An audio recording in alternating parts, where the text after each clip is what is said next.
Gerald Lucas here with another installment of Ask Gerald, where you get your real estate questions answered. Today's question comes from Jimmy. Jimmy writes from Franklin Lakes, New Jersey. Jimmy writes, I notice many big institutional buyers of property are holding back now during the pandemic. How much of an equity cushion do you need now when you buy investment property? It's a great question, Jimmy. You know, the more uncertainty there is, the more of an equity cushion you need to demand in order to mitigate your risk. So take a note from hard money lenders and how they're behaving right now. So generally they're lending less, they're lending at lower LTVs, thereby requiring more upfront payments from investor borrowers. And they're also requiring investor borrowers to show much higher reserves than they did before.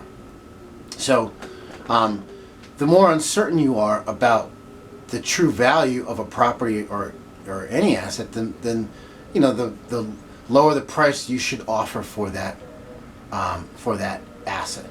So in general, you want to discount the price that you offer for every uncertainty or additional risk that you identify to create what Benjamin Graham describes as a margin of safety. And all disciplined investors always get more value than they pay.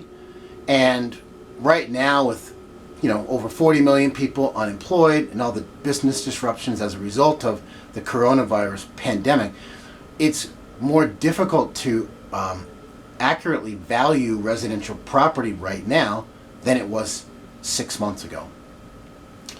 That said, the good news about residential property is that it doesn't move that much that fast. And that's for a number of reasons, one of which is just the inherent illiquid nature of real estate. And in the last 20 years, the biggest decline in home prices in New Jersey was in 2008, which was 8.5% decline.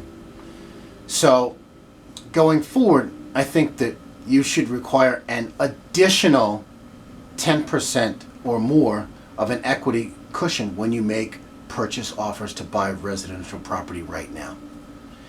So, thanks for your question, Jimmy. For more real estate information and tips, visit my blog at geraldlucas.com. I'm Gerald Lucas, and I'll see you again soon.